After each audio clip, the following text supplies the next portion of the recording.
we will aim to go beyond how planets, stars, or constellations influence our mortal personality being. We would like to go beyond the 12 eons, or forces of nature corresponding to the 12 zodiac constellations, and we'd like to try and discover the possibilities brought by a new cosmic age, the possibilities to discover our immortal being and activate its divine spark so we can be touched by a 13th eon, not of this world, like the Christ who washed the feet of his 12 disciples, and find again our place in cosmic unity.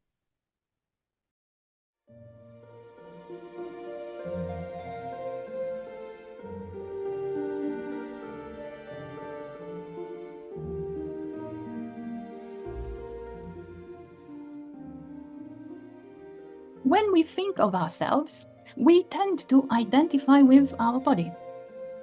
However, the physical body is moved and enlivened by several forces, a vital energy, the emotions and feelings and thoughts. These are the so-called vital, astral, and mental subtle bodies, and they form what we call the mortal human being or mortal personality.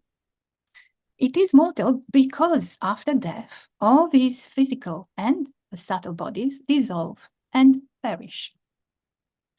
However, every person, or every personality is enveloped by an invisible force field existing both before birth and after death. This is an immortal being which is linked to our mortal personality. When we as personality will die, this being will live on and will, after a time, link to a new personality, just like we inherited this from who knows how many other personalities before us. This sphere, which extends several meters beyond our bodies, shapes our qualities, talents, desires, and fears. We call it our microcosm, as it is like a miniature world for each personality. At the outer edge of this lie magnetic force concentrations influencing the personality like celestial constellations in our personal universe. However, this little universe is also an integral part of the larger cosmic universe, the macrocosm. And so our personal constellations are affected by the macrocosmic constellations, by what we called previously the 12 eons. Though we inherited a microcosmic reality, we are not aware of it, and even more importantly, aware of its divine possibilities beyond this material plane. The microcosm itself is not conscious of the unity with the all, because it is attuned to the wavelength of this universe. So in this way, it cannot access directly and consciously the divine reality that is indeed the origin of the microcosm. However, we do possess a dormant divine potential within us, which is symbolized in our school by a rosebud or divine seed or spirit spark, which awaits activation from the divine field through and with the help of the personality, which can participate in a conscious development referred to as the path of liberation. And when touched by that 13th eon, the rosebud can go through a process of awakening our true divine nature, and a renewed consciousness of a microcosm becomes alive once again. The whole universe is going together with humanity through this process of unfoldment of the consciousness. The relationship of microcosms in the macrocosm is, as Hermetic teachings tell us, as above, so below, and as below, so above. And in this process of regaining awareness of our microcosm and its divine origin, humanity is going through different eras, each era providing different macrocosmic possibilities of development for the microcosms, different ways for the personality to be successfully prepared for the divine intervention. And we can speak about sidereal years, cycles of about 26,000 years, containing 12 so-called ages, which correspond to the 12 zodiacal signs. A sidereal year is related to the precession of the equinoxes, which is a slow cyclical shift in the orientation of Earth's axis of rotation, this causing the vernal equinox to gradually move westward along the ecliptic and so influencing celestial positions and the timing of astrological ages. Each of these ages then is of about 2160 years, and we are now entering the age of Aquarius. A quick overview of the previous ages of humanity. During the age of Taurus, the consciousness, so we're just going to focus on the evolution of consciousness. So during Taurus, the age of Taurus, the consciousness which was favored was that of gods above, men below. During the Aries age, the human consciousness is encouraged to be aware of an outer God, our outer gods, and finally, one only God. During Pisces, humanity has been moving towards devotion and an inner understanding of God, an inner law of love, God moving in the human being. And Aquarius is going to be an era of moving towards universal love, independence and unity, interconnectedness, revelation, breaking away from tradition, thirst for knowledge, to find the human God. But is this going to be an illusion or an inner revolution? Aquarius calls us again in a renewed way to respond to the Gnostic force that lies dormant in the heart of every human being.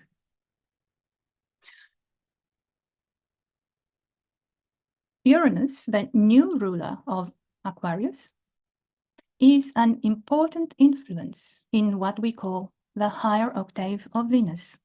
It opens the heart to the divine and offers love to mankind, a love pointing humanity towards high unity and freedom, a love not of something or someone in particular, but like an all-encompassing radiation from a universal source, a love that seeks to stir within man the pre-memory of a once eternal origin.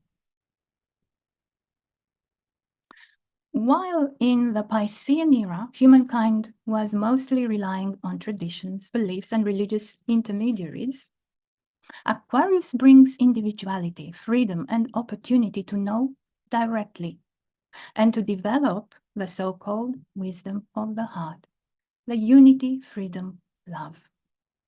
However, as in all ages, man is again faced with two types of transformation, either a horizontal evolution on the level of the I personality, or a vertical transformation on the level of our immortal being.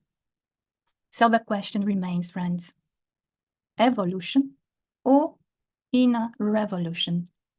How do we respond, dear friends, to what the age of Aquarius offers us? At the start of the new calendar year, we might reflect on the old year as we bid it farewell. We may have hopes, perhaps, for some improvements in our life situation and possibly mankind's circumstances too. So both individually and collectively. We will now hear a poetic reflection. Ring out wild bells to the Hello and wild sky. welcome, wherever you are in the world. The Today we yay share the is dying introductory in the night. presentation to our latest public talk. Ring out Every wild month, bells we explore a and different let him aspect die. of the universal wisdom through a Ring series out of the weekly old. webinars on Zoom. Ring in the new. For more information about our events, Ring out the follow false. the links in the written Ring description in below. the true. We hope that our Ring podcast will out the provide feud you with of food for rich thought, and poor. inspiration for new questions, and Ring impulses in in your redress research for to new all answers. mankind. Ring out false pride in place and blood, the civic slander and the spite. Ring in the love of truth and right.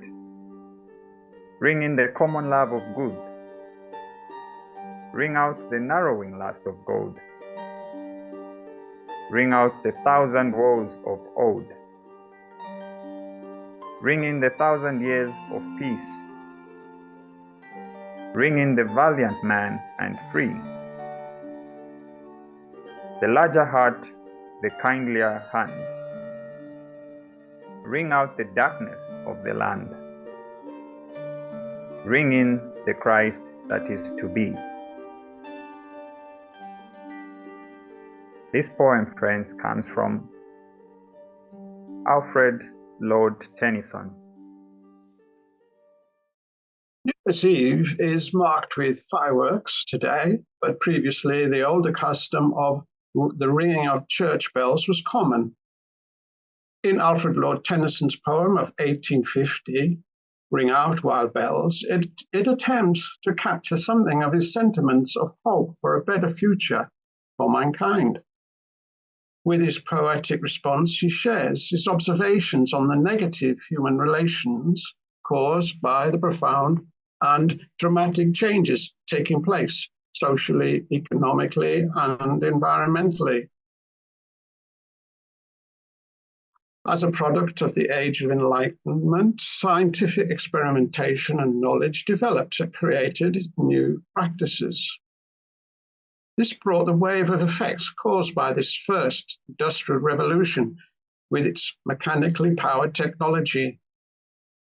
However, there were consequences for people themselves, and owing to the exploitative conditions experienced by many during those times, Tennyson has identified what he sees as many of the negatives to be got rid of, so that the positives can prevail. Today, we ourselves know that since Tennyson's lifetime across almost the entire world, there has been more successive waves in the technological revolution produced for mankind. Much like Tennyson, we might also observe a lowering in the quality of human interactions and relationships as a product of using our recently developed digital technology. The pervasiveness of the internet, social media usage, invasive personal data collection, etc. This has had astral effects, and in the coming development, artificial intelligence, this will affect the mental faculty. And so it continues that, just like Tennyson in his day, we are appreciating that it is necessary to find a balance, knowing how technology brings some benefits, both for the individual and the world, but also the side effects for humankind of dubious methods, practices, and habits. Self-improvement is the attempt to undertake a personal evolution of the personality, encouraged by a sense that this will allow us to cope better with an ever more disrupted world.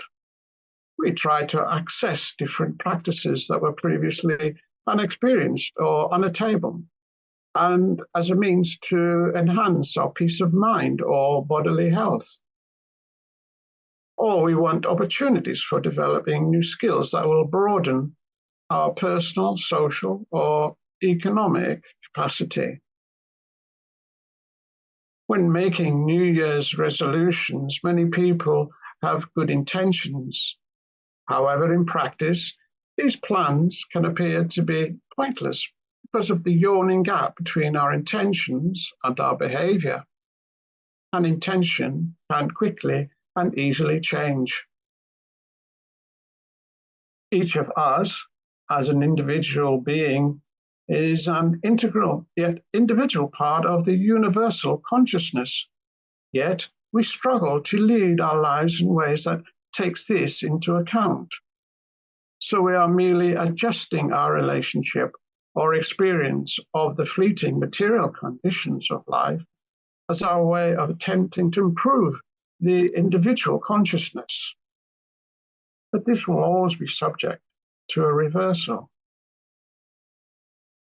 On its cosmic journey, our sun must go through all 12 of the zodiacal constellations to complete its solar year of some 26,000 Earth years. Our solar system, planet Earth, and all human beings are guided in their development by the forces of the zodiac. Each zodiac brings to bear its particular but inevitable influences on our consciousness, not only for the mundane changes of the individual personality, but for humankind in general. The 12 forces of the zodiac are the highest instance of our world of duality. They govern and regulate everything that exists on our planet. There is a universal plan behind all of this. Tennyson describes the ringing bells as sounding out to the wild sky, and perhaps it invokes intervention from the influence of the zodiacal constellations. This poem represents an energetic cry for human beings to dispense with destructive ideologies and beliefs that lead to destructive actions across the board, as experienced in his day. As planet Earth now transitions away from the influences of Pisces, to use a metaphor in the poem, the consciousness as expressed as the old man, this then is a transition away from an age that ultimately crystallized in personality consciousness into blind faith.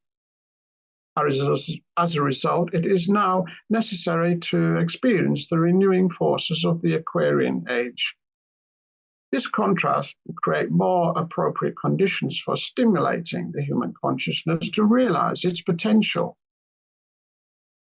For some, this is going to allow an actual and first-hand knowing of spirituality, therefore as a living knowledge of inner spiritual truth.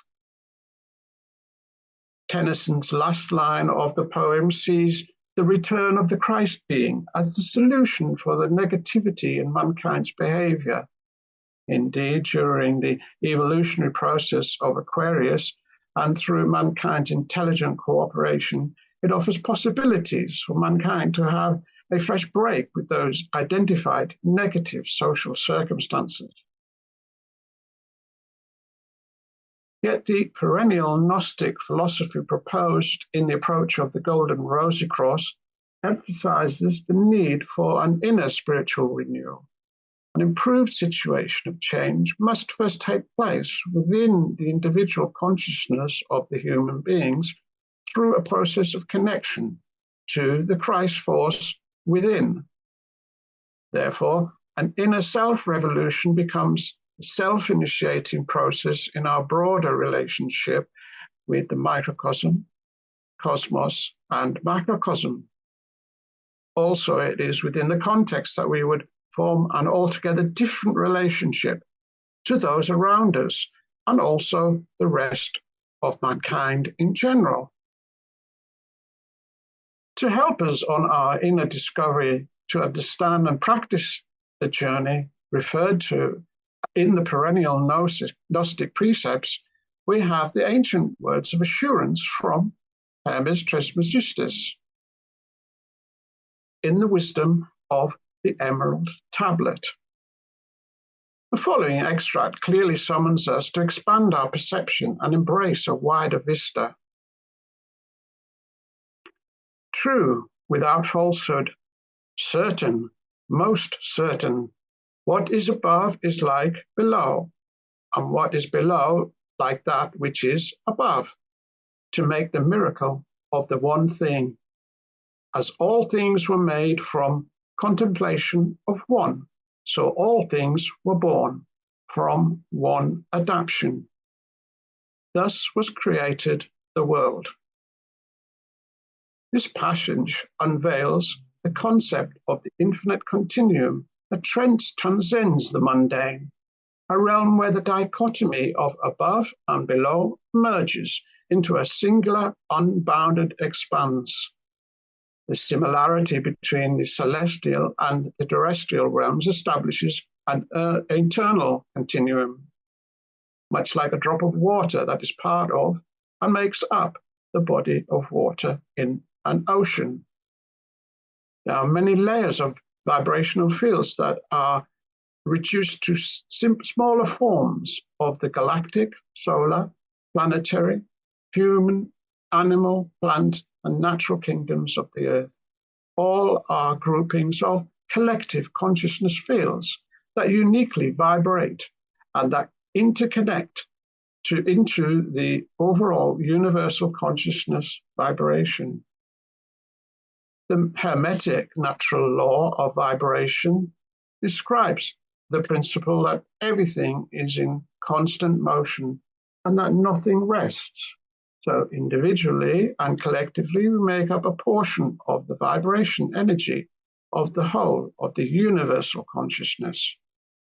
This is not limited to this nature order of time and space.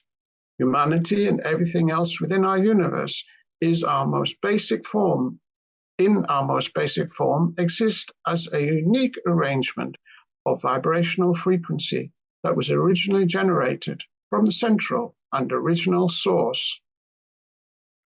What is important to understand is that all that exists, whether seen or unseen, broken down into its simplest and most basic form, all consists of a rate of frequency. If the rate of consciousness energy vibration falls below or rises above a certain intensity, it becomes immeasurable or invisible to the basic human senses. This means it is beyond the capacity of the 5 basic senses, such as frequency rates outside the visible light spectrum. That doesn't mean that vibration or frequency doesn't exist because you cannot sense it. So how could we minimize the zodiacal influences controlling our microcosm for an increase in our own level of consciousness energy? The School of the Golden Rosy Cross proposes that through enough dedication, we could also consciously receive the necessary inner spiritual guidance through an inner self-revolution. The Gnostic light power's access to the rose of the heart can then transform both our state of life and our state of consciousness. And that would be an admission that there does indeed exist a path of liberation leading us out of the material plane with its revolving cycle of reincarnations through the gnosis of fulfillment. And so, in that way, accepting Christ's return.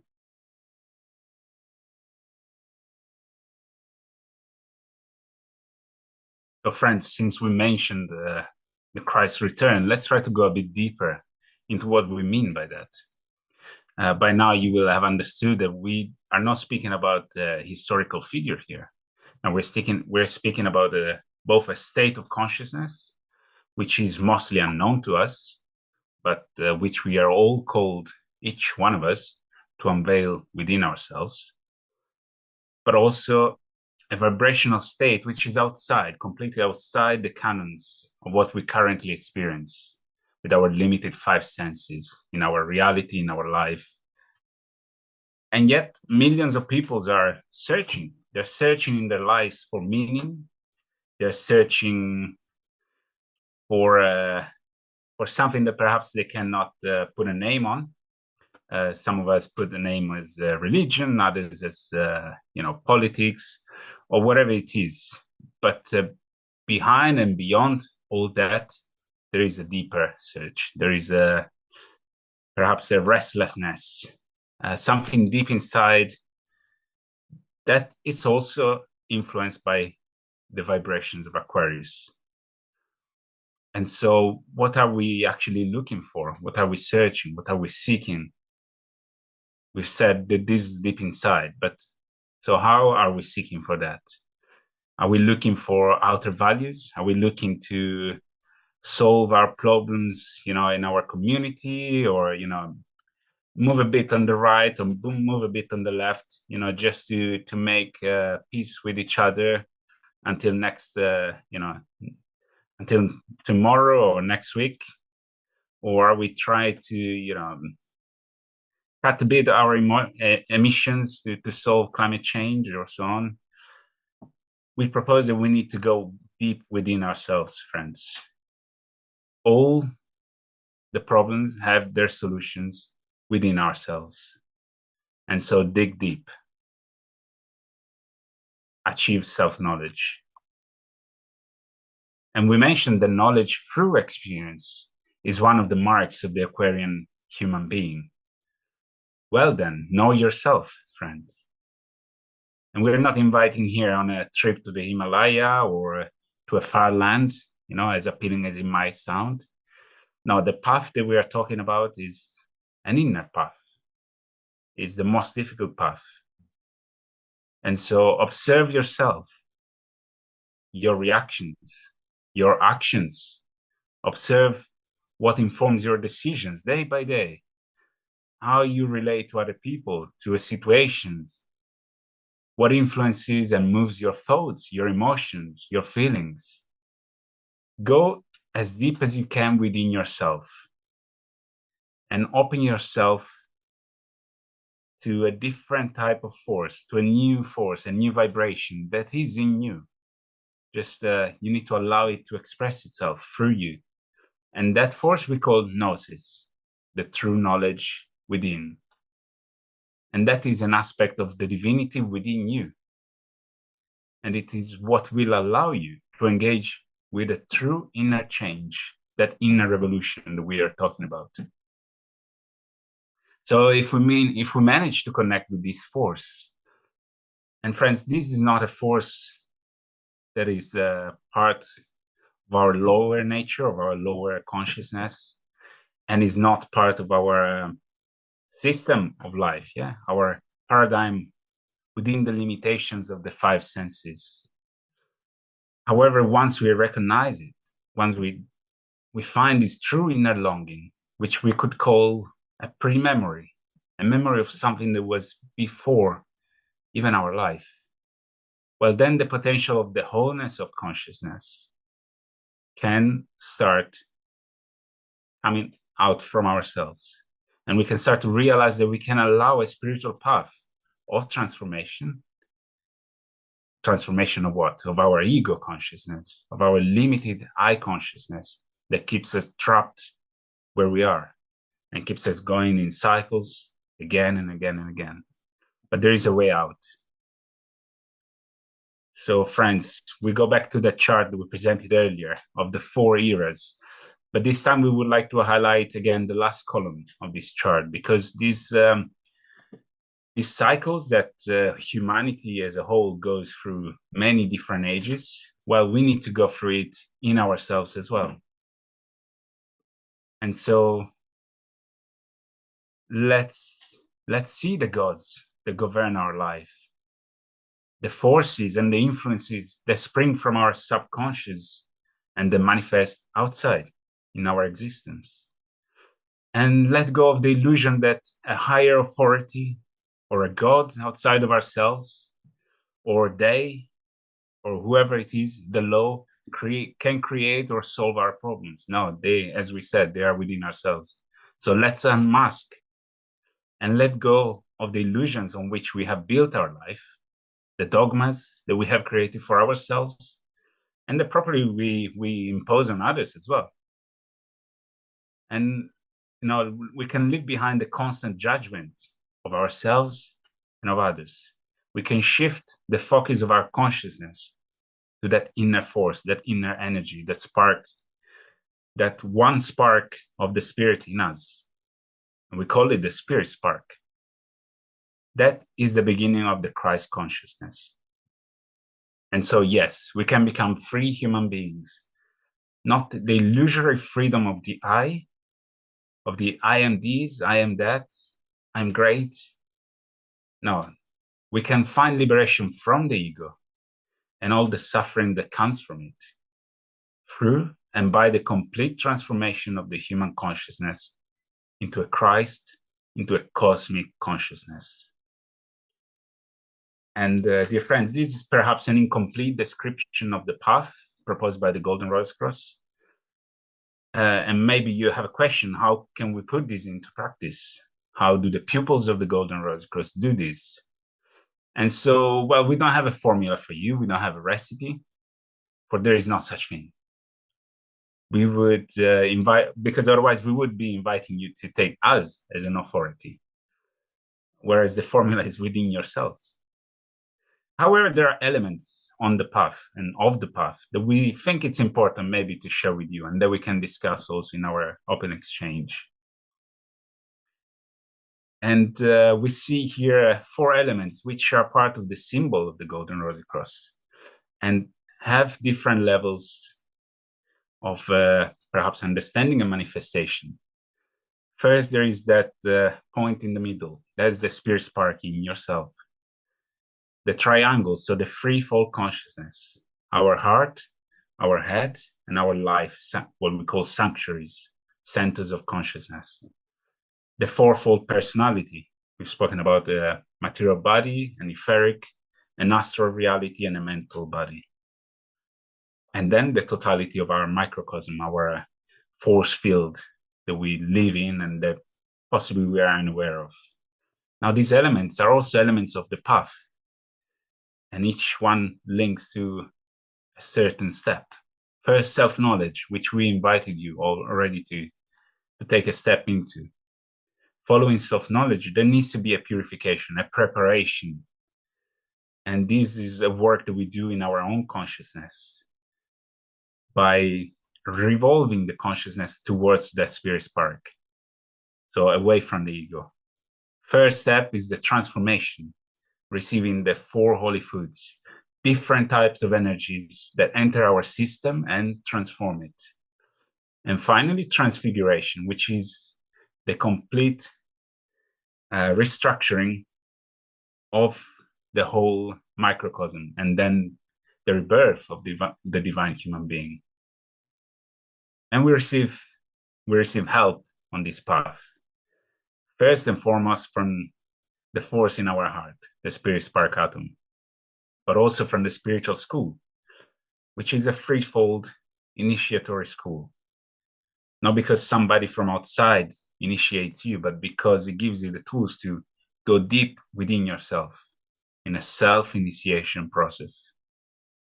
Then there is the one brotherhood, the one community of the souls, brotherhood of love, of light. And this provides the atmospheric conditions, the one temple to which the school and its pupils connect in their reflections, in their activities. And fourthly, the Christ force, which pervades, touches, and nourishes the all. And this is a cosmic force. It's not just a level of consciousness.